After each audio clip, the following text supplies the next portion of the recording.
बिस्मिल्लाहिर्रहमानिर्रहीम। अस्सलाम वालेकुम नाजरीन, चैनल हिंद बीती में आपको खुश आमदीद कहते हैं।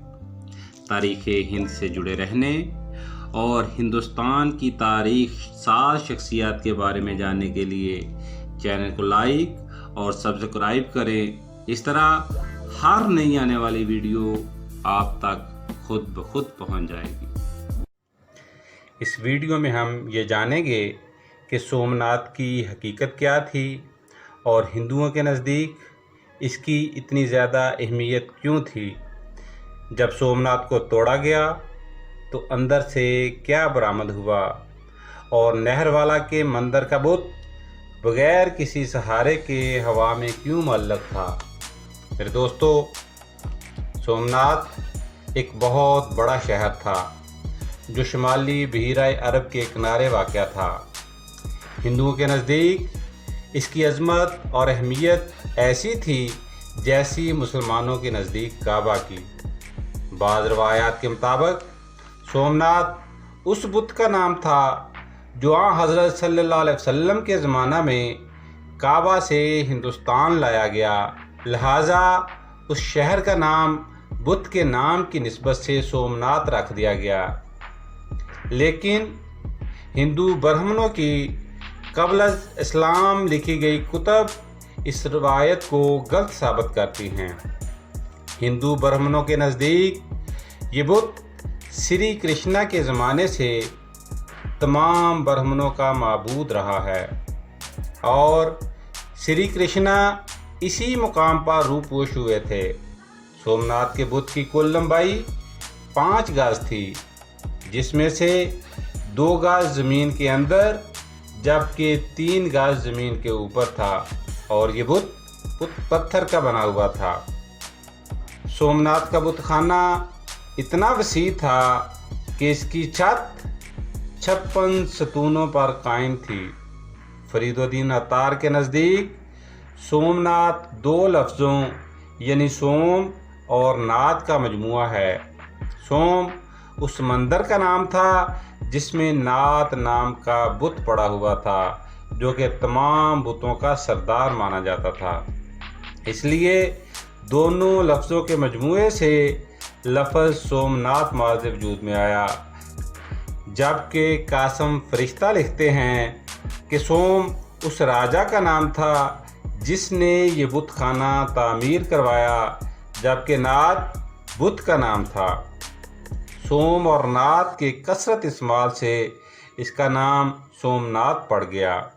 सूरज ग्रहण और चांद ग्रहण के वक्त 2,30,000 अफराद इस मंदिर में जमा होकर मुरादें मांगते और चढ़ावे चढ़ाते।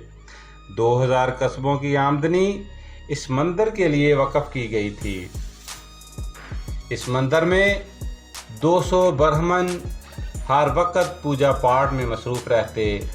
रोज़ाना रात को सोमनाथ को गंगा के पानी से गुस्ल दिया जाता, जबकि सोमनाथ और दरियाए गंगा का दरमियानी फासला 600 कोस था। 200 मन वज़न की सोने की एक जंजीर पर घंटियाँ बांधी गई थीं। पूजा के वक़्त जंजीर हिलाकर घंटियाँ बजाई जाती। 300 हजाम पुजारियों का सर और दाढ़ी मोड़ने के लिए हर वक्त मंदिर में मौजूद रहते। देवताओं को खुश करने के लिए 500 कमवारी दोशीज़ाएँ गाने बजाने के लिए मखसूस थीं। बेशतर हिंदू राजा अपनी बेटियों को सोमनाथ की खिदमत के लिए मंदिर भेज देते और वो सारी उम्र कुंवारी रहती। बुत परस्तों के नज़दीक सोमनाथ बादशाह बुत था, जबकि बाकी बुत उसकी रियाया। मरने वाले इंसान की रूह सोमनाथ के सामने पेश हो जाती, जिसे वो मरने वाले के किरदार और अमाल के मुताबिक नए जिस्म में मुंतकिल कर देता। सोमनाथ जब किसी बुत से नाराज़ हो जाता तो उसे किसी बुत शिकन के हाथों नेस्तो नाबूद करवा देता और दरिया लहरों की सूरत में सोमनाथ की इबादत करता था। 415 ہجری میں سلطان محمود غزنوی سومنات کو فتح کرنے کے لیے لشکر لے کر سومنات پہنچا۔ سومنات پر حملے سے پہلے سلطان محمود غزنوی نے شیخ ابو الحسن خرقانی کی قبا سامنے رکھی اور اس کے وسیلے سے گڑگڑا کر اللہ کی بارگاہ میں فتح کی دعا کی۔ 3 دن کی خون ریز جنگ کے بعد سومنات فتح ہو گیا۔ اس لڑائی میں 9000 سومناتی قتل ہوئے۔ سومنات کا مندر حقیقت میں سونے، چاندی، ہیرے اور جواہرات کی کان تھا، لہٰذا سومنات سے جو مال غنیمت محمود غزنوی کے ہاتھ آیا، کبھی کسی فاتح کے ہاتھ اس کا 10واں حصہ بھی نہیں آیا ہوگا۔ جب سلطان محمود غزنوی سومنات کے بت کو توڑنے لگا تو برہمنوں کے ایک گروہ نے اس بت کو بچانے کے لیے ایک بہت بڑی رقم کی آفر کی۔ سلطان کے کچھ وزیروں نے اس آفر کو قبول کرنے کی رائے دی، لیکن محمود غزنوی نے جواب دیا کہ اس طرح لوگ اسے ایک بت شکر نہیں بلکہ بت فروش کے طور پر یاد رکھیں گے جو اسے کسی بھی صورت قبول نہیں۔ سو اس نے ایک ہی ٹھوکر سے سومنات کا بت پاش پاش کر دیا۔ لیکن بادشاہ اور وزراء کی حیرت اس وقت اپنے انتہا کو پہنچ گئی جب انہوں نے دیکھا کہ بت کے پیٹ میں بیش قیمت جواہر اور اعلیٰ درجے کے موتی تھے، جن کی قیمت برہمنوں کی آفر کردہ قیمت سے 100 گنا زیادہ تھی۔ سومنات سے واپسی پر سلطان محمود غزنوی نے نہر والا کے مقام پر ایک مندر میں ایک ایسا بت دیکھا جو بغیر کسی سہارے کے ہوا میں معلق تھا۔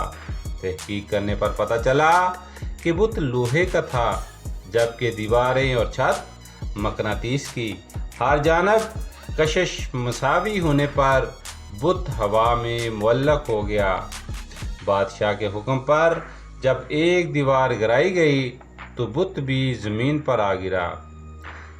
سومنات کی فتح کے بعد سلطان محمود غزنوی کا قابل ذکر معرکہ جٹائی قوم کے ساتھ پیش آیا، جو جنگ دریا میں لڑی گئی، جس میں جٹائی قوم کو عبرتناک شکست کا سامنا ہوا۔